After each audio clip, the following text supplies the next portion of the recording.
Chapter 13. The Use of Spies. Sun Tzu said, raising a host of 100,000 men and marching them great distances entails heavy loss on the people and a drain on the resources of the state. The daily expenditure will amount to 1,000 ounces of silver. There will be commotion at home and abroad, and men will drop down exhausted on the highways. As many as 700,000 families will be impeded in their labor. Hostile armies may face each other for years, striving for the victory which is decided in a single day. This being so, to remain in ignorance of the enemy's condition simply because one grudges the outlay of 100 ounces of silver in honors and emoluments is the height of inhumanity. One who acts thus is no leader of men, no present help to his sovereign, no master of victory. Thus, what enables the wise sovereign and the good general to strike and conquer and achieve things beyond the reach of ordinary men is foreknowledge. Now this foreknowledge cannot be elicited from spirits. It cannot be obtained inductively from experience, nor by any deductive calculation. Knowledge of the enemy's dispositions can only be obtained from other men. Hence the use of spies, of whom there are 5 classes. Number 1, local spies. Number 2, inward spies. Number 3, converted spies. Number 4, doomed spies. And number 5, surviving spies. When these 5 kinds of spy are all at work, none can discover the secret system. This is called divine manipulation of the threads. It is the sovereign's most precious faculty. Having local spies means employing the services of the inhabitants of a district. Having inward spies, making use of officials of the enemy.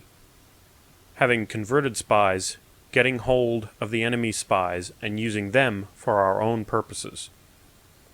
Having doomed spies, doing certain things openly for purposes of deception and allowing our spies to know of them and report them to the enemy. Surviving spies, finally, are those who bring back news from the enemy's camp. Hence, it is that which none in the whole army are more intimate relations to be maintained than with spies. None should be more liberally rewarded. In no other business should greater secrecy be preserved. Spies cannot be usefully employed without a certain intuitive sagacity. They cannot be properly managed without benevolence and straightforwardness. Without subtle ingenuity of mind, one cannot make certain of the truth of their reports. Be subtle, and use your spies for every kind of business. If a secret piece of news is divulged by a spy before the time is ripe, he must be put to death, together with the man to whom the secret was told.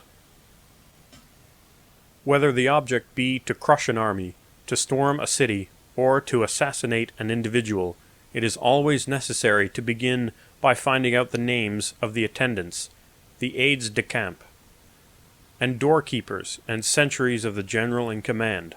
Our spies must be commissioned to ascertain these. The enemy's spies who have come to spy on us must be sought out, tempted with bribes, led away, and comfortably housed. Thus they will become converted spies and available for our service.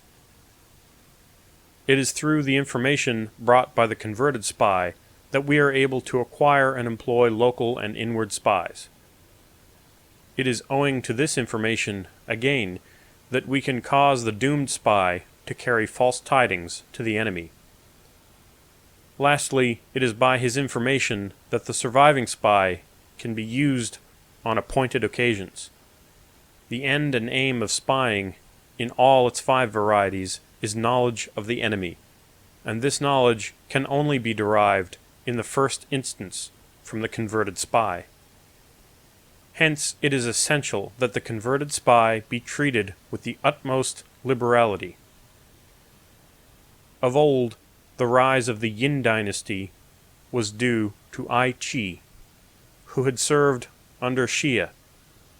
Likewise, the rise of the Zhou dynasty was due to Liu Ya, who served under Yin.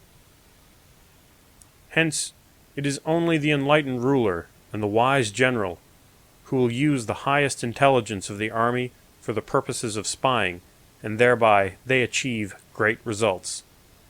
Spies are a most important element in water, because on them depends an army's ability to move. This concludes Chapter 13.